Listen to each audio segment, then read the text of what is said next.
Hello, everybody, and welcome back to another episode of RE Radar. Once again, I'm your host and realtor, Nathan Mathisen, and today it is just going to be me talking to you guys, as you can see, but I'm still going to add you guys some great value and give you guys some great information. As today, what I'm going to be discussing is what a buyer should be doing to get ready to buy. What are their steps? What should you be doing when you're thinking about buying in order to get yourself ready to buy? And then, since it's a solo episode, I'll then also be wrapping up today, doing a dive into a random US city and checking out that real estate market. But first, we're going to jump in and see what should a buyer be doing in order to get ready and be in a situation where they can buy when the time is right. And now, obviously, as I'll say almost every episode, we could probably check, and it's probably been mentioned in almost, if not all, the episodes of RE Radar, and that's that it obviously depends on you. It depends on the buyer, as each situation is different. For example, just thinking if a buyer owned a home and they were looking to sell that home before buying their next home, that situation is going to be much different than someone who's never owned a home before. And we'll get into that later down the road here in this podcast. But before getting into those maybe specific situations, let's take a wide view of this and kind of look at what is going to matter for everyone. And that's understanding the time frame, understanding the timetable of what's going to happen, when's going to happen. And this is something you need to understand. It could be 2 weeks. You could set out to start looking to buy a home and you find that home in 2 weeks. Or it could be something where you set out to find that home and you can't find it. You can't find it. You can't find it. And it's been months and months and months. And that's how it works. Buying a home can be very variable. So going into this process, you're going to want to understand that it might not be an instantaneous thing in finding that perfect home for you. But it could be a scenario where you set out with your agent, you start looking at some homes, and within the first week or two, you find that home. You find that home, they're like, this is the one, this is the dream home, this is what I've been looking for, this is what I want. You have to be ready to buy then.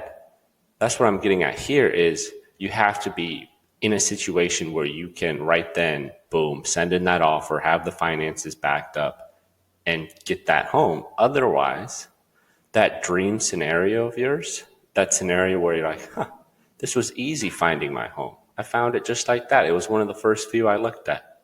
It could turn into a nightmare scenario, as now not only are you not going to be able to get that home if you weren't ready to buy it, you're also going to be comparing all the later homes you look at to one of those first ones that you thought was the one.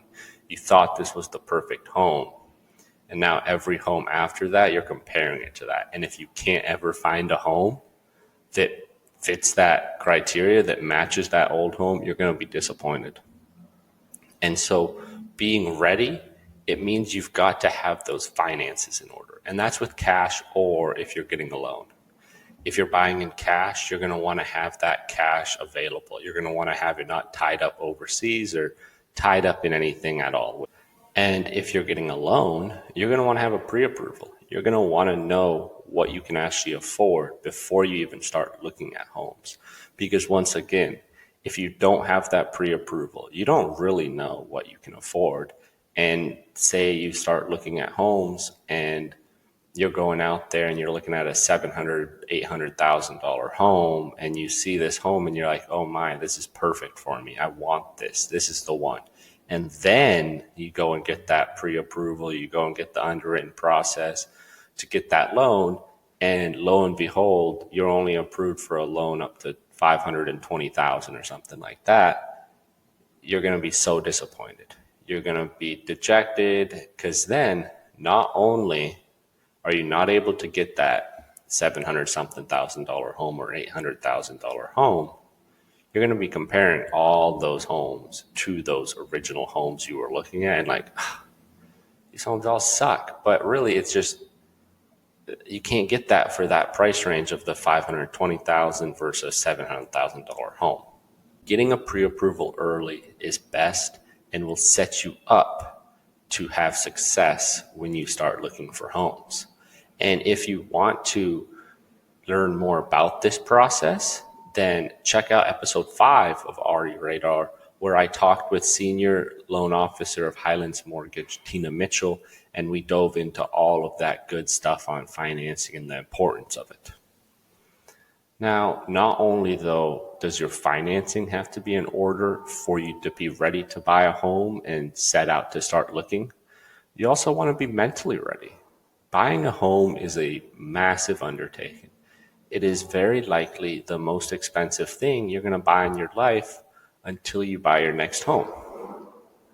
And you're going to want to be 100% in on this. You don't want doubt creeping up at the end. As if you're not completely sold on a home, take a step back, think about it, talk with people you trust and see, is it the right time for me to be buying a home? Buying a home should bring you personally excitement and joy. And something that is also very important, not just going out there and buying the first home you see. Well, that one home, that first home you check out, it might be the one. It might be great. It might be perfect. But especially if you're a first-time home buyer, you want to expose yourself to more and more homes. You want to expose yourself to the market and see what's really out there. Yes, maybe you've been in hundreds of homes in your lifetime, but you weren't really in that mindset of a buyer, and you weren't really thinking about buying a home at those times, and you weren't paying attention to all the minor little details that are different in each home. And I'd even say if you're someone who, this is mostly for first-time home buyers as well, because if you've already owned a home, or especially if you've owned multiple homes, you're going to already know what you like, much more than someone who's never owned a home personally will know.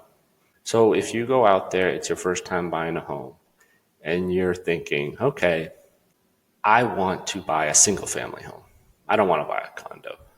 I would still recommend you go out there and at least look at a condo or two.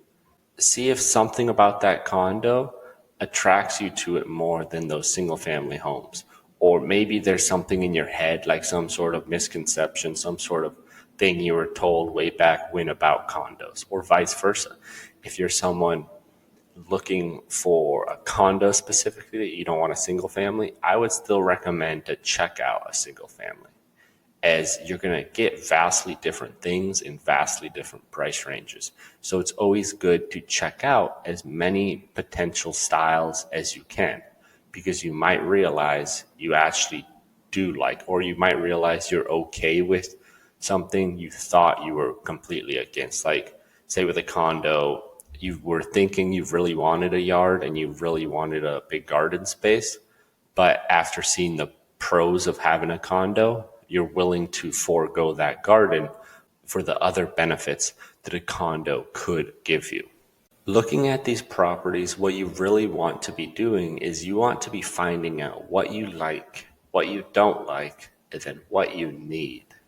What you need and what you like are not the same thing. You're going to have to separate those wants and those likes from those needs. And that's very important. What I mean by that is there are things that you would love to have in a home. Maybe you really want an island in your kitchen. Maybe you really want a certain layout. Maybe you really want a nook. Maybe you really want, I could keep going on and listing all these things that you might think you really want. Those aren't always needs.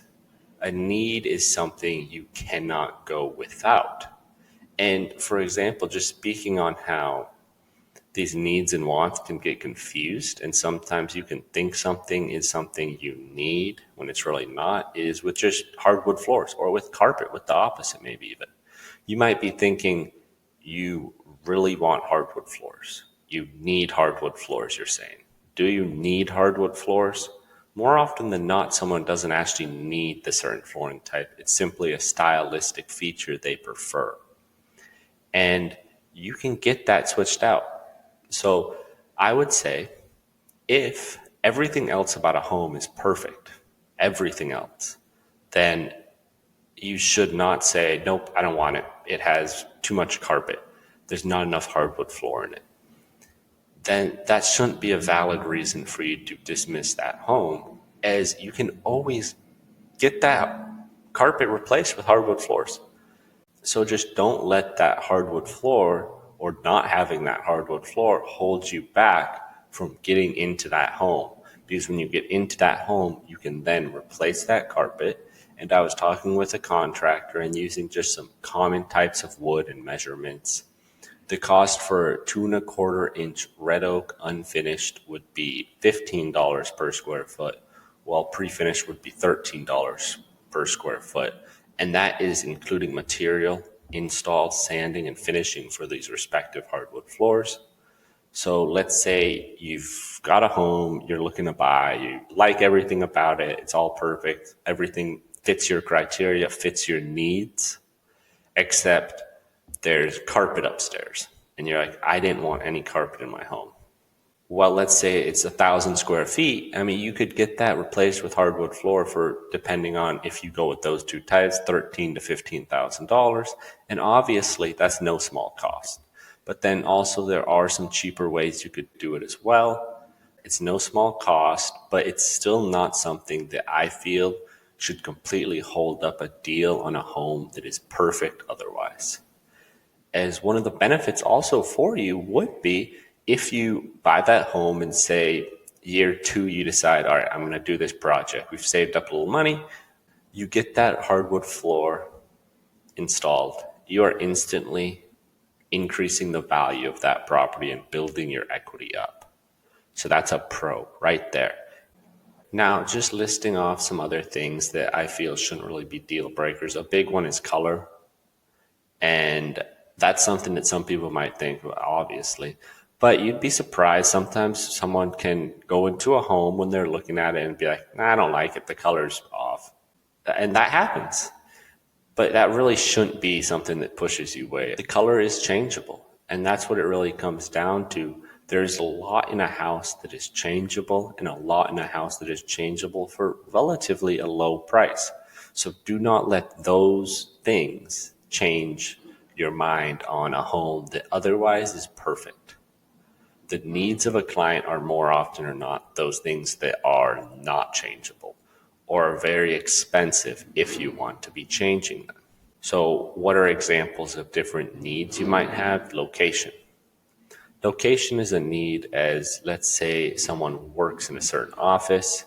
They are going to need to be around that office. They're going to need to be in that location in order to commute to work back and forth. They're not going to be willing to make some super long commute. So location is a need in that scenario. Other scenarios, it could be they need to be close to a certain family member. Those are all valid reasons for you to be looking in a certain location and for you not to want to look in other areas. Another potential need could be bedrooms. I mean, if we're talking about a large family with 5 people in it, maybe even 6 people, they're going to need a home with multiple bedrooms. They're not going to be able to buy a 1-bedroom home and be equivalent for that family. That's not going to be enough. So that's going to be a need for that family to be searching for a home that has enough bedrooms for their family. Now, another thing that is along those similar lines as bedrooms is bathrooms. Bathrooms, though, I don't feel are quite as important. Bathrooms aren't as important for everyone. As let's say you're 1 or 2 people, as 1 bathroom should be fine, right? 1 bathroom's plenty. Even for 3 people, you could say 1 bathroom is plenty. Yes, 2 bathrooms or 1.5 bathroom could be better, but it's not going to be a need for that group of people. It's going to be more of a want. A need for bathrooms could be, let's say, again, you got a large family, you're going to need more than 1 bathroom. It's simple as that. You're not going to be able to really function nearly as well with a 1 bathroom if you've got 6 people living in a home. So in that scenario, a need would be more than 1 bathroom. So you want your buyer to be able to separate those wants from those needs. You separate those out, and it's going to make the process much easier. Now, let's do a recap real quick of what I've been talking about so far. First up, buyer is going to have their financing in order, because the timetable could be quick. It could be you start looking and you find that home. You're going to want to be ready to go at a moment's notice. Next up is figuring out what you want, looking around. Don't just look at the exact same homes over and over again. Spread your wings, check out different styles, and see what you like. The buyer then must separate what he likes from what he needs. What do they need? What is a deal breaker and what shouldn't be a deal breaker? So what else should this buyer be prepared for? They should be prepared for the process, and that's in the hands of their realtor to get them there. The realtor is the expert here. They are the person who is guiding this transaction along the ways. So you want to make sure your client understand each step, what they're going to need to do, and also what you're doing. Especially for some clients, they don't want to be just hung out to dry. They don't want to just be sitting there waiting, not hearing from you just because there's a step that you're waiting for someone else to take care of. You want to keep your client informed throughout the entirety of the process. As the more information that your client knows, the more comfortable they're going to be during the process. And this is just going to make them happier in the end when they close on this home. Now, for a buyer that is looking to sell their home first before they end up buying their next home, so the timetable for this is going to be very big, as you're going to be selling a home. You're going to want to be closing on that home more than likely when you really start hammering down on that search and finding that next home. You're not going to want to have this big gap where you sold your first home and now you're trying to find a new home, but you can't find it. You're stuck renting somewhere. You're not going to want that. Vice versa, the same. You're not going to be able to buy that next home before the first one sells. So having the timetable and understanding the structure of this and scheduling it out is going to be huge with talking with your real estate agent. And just wrapping up, as I've been touching on recently, a huge component of this is that real estate agent educating their client. If you educate your client's going to be more comfortable, your client's going to be more confident, and your client's going to likely be able to get themselves a better home than if you didn't take them step by step along this process, informing them along the ways and making sure they were ready and committed to buying versus someone who's just, I don't know. Do I want to buy? If you're able to educate that person, then they should have everything available to them for them to make that decision. Versus if you didn't educate them, then maybe they're unwilling to buy because they simply don't understand the grand scheme of things. They don't get the whole picture of it. Now, transitioning over to the Market Watch segment, and like every time before, how I pick this city is I go to, I think it's earthroulette.com. In the US, I just go to, and I just click the button and it spits out a city for me, and then I do a little dive into it. Today, what that was is Monterey, California. Now, Monterey is located on the central coast of California. It's got a population of 28,958 people as of 2024, and that's down. It's down 4.06% from 2020 census when it was 30,184. Now, if you recall, this is not my first California city. Previously here on RE Radar, I did a dive into Long Beach, California, and I saw the same thing, a declining population. Long Beach, California's market in real estate was still going up though. Is that the case in Monterey? Yes, and it's somewhat similar actually. Now, Monterey has an average list price of $1.3 million as of April 2023, that number was $1.237 million. So it's up 1.1% year over year. Long Beach was up 1.4% year over year. So similar increases, well, they're both decreasing in population. And while the real estate market is technically up, it really doesn't seem to be increasing at that great of a rate. As you can see, it's 1.1 and 1.4%. And I could attribute that to that population decline. But California is still for some seen as some sunny, safe haven that's very nice and people want to live there. So that's allowing this real estate market to keep up and to keep being strong. And in Monterey, actually, though, the home sold price is lower. What I talked about before was the home list price, which is increasing. The home sold price is lower this April at 1 million flat compared to 1.03 million in April 2023. And now Monterey is not the biggest of cities. It does not have a lot of homes on the market right now. As of when I'm looking at this, it had about 84 homes available. And those 84 homes had a price range of 435,000 to 6.5 million. So what that tells me a little bit is there's not a lot out there, which means each single thing can affect these numbers that I'm talking about much greater. Now, digging a little deeper, Monterey is a seller's market. More people are looking to buy in Monterey than are looking to sell. Again, makes sense as we're seeing on inventory. Inventory is not that great. And median days on market are then 27 in Monterey. Last April 2023, that number was 31. So days on market are decreasing, and that could be slightly due to the inventory being lower. So when a house comes on the market that is sought after, it is going to go a little bit quicker. And then, of course, that also makes sense with interest rates. Last year, interest rates were not quite seen as they are now. Right now, they're seen as they're going to be dropping, people are saying, sometime, compared to last year when that wasn't really in sight. So what does your money, though, buy in Monterey? Well, here I have pulled up, for those watching on YouTube, you'll see some of these images here. A home that just sold on May 3rd. It'd been on the market for 4 days. The home was listed at $1,450,000. It's a 4-bedroom, 3-bathroom, 1,924 square foot home on almost an 11,000 square foot lot. This home's not though really located near the ocean.